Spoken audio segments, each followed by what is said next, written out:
Have you ever sat in a closed room for a long time and then suddenly felt sleepy, dizzy, or had trouble concentrating?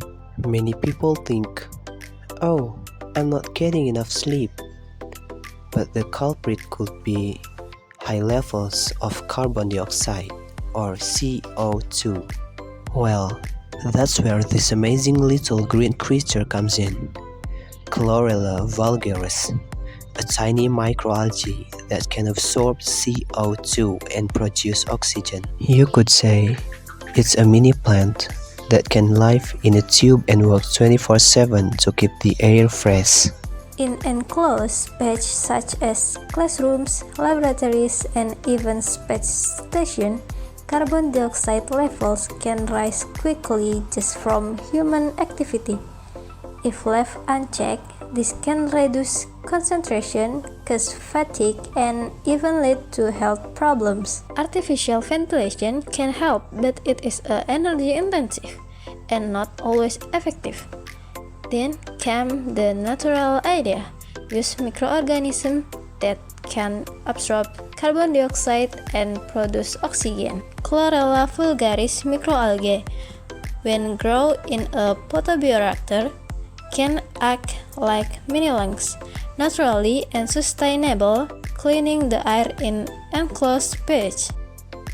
To better understand the potential of Chlorella vulgaris in absorbing carbon dioxide within enclosed environments, we conducted a comparative literature study analyzing various scientific journals and experimental data published over the past decade. Our main focus was to compare two types of photobioreactor systems, block shape and tube design. Both are used to cultivate chlorella, yet each has distinct characteristics in structure, aeration, and lighting. From this, we analyzed three key aspects.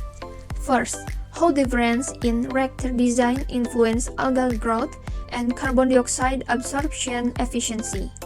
Second, the roles of aeration system in each reactor type, examining whether continuous or intermittent airflow yield better result. And third, a comparison of chlorella growth characteristics in each system, including biomass production, cell density, and biofiltration performance. Through this approach, we aim to provide a comprehensive foundation for future development of microalgae-based green technologies, especially for closed environments where clean air is critical. The design of a photobioreactor plays a key role in how efficiently microalgae absorb carbon dioxide. In this study, we compared two main types, tubular reactors and flat panel block reactors. Tubular systems produce higher biomass due to continuous aeration and even lighting, making them suitable for industrial scale use. In contrast, block reactors are more compact and simpler to set up, ideal for small or enclosed space.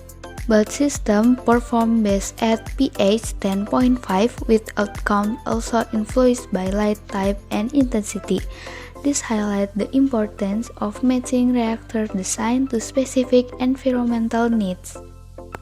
Aeration plays a critical role, not just in supplying CO2, but also in mixing the medium to keep it homogeneous. According to the studies reviewed, 12 hours on-off aeration produced the highest cell density, reaching 38.8 times 10 to the power of 4 cells per milliliter.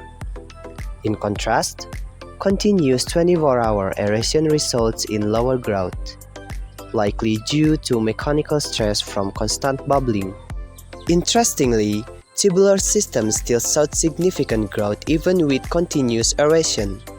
This is likely because their shape supports better flow dynamics, preventing excessive stress. The environment where algae grow, particularly in terms of pH and lighting, plays a major role in performance. Chlorella vulgaris consistently saw the best growth at pH 10.5, both in tube and block system. This alkaline condition promotes both high biomass and lipid production. Light intensity also has a specific impact for biomass growth. Strong illumination, around 1000 lux, using white light is most effective.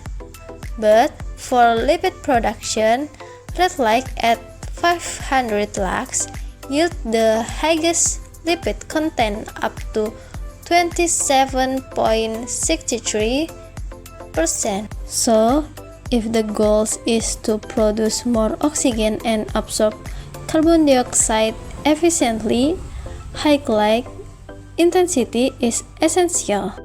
Carbon dioxide is the main fuel in photosynthesis, but too much can backfire.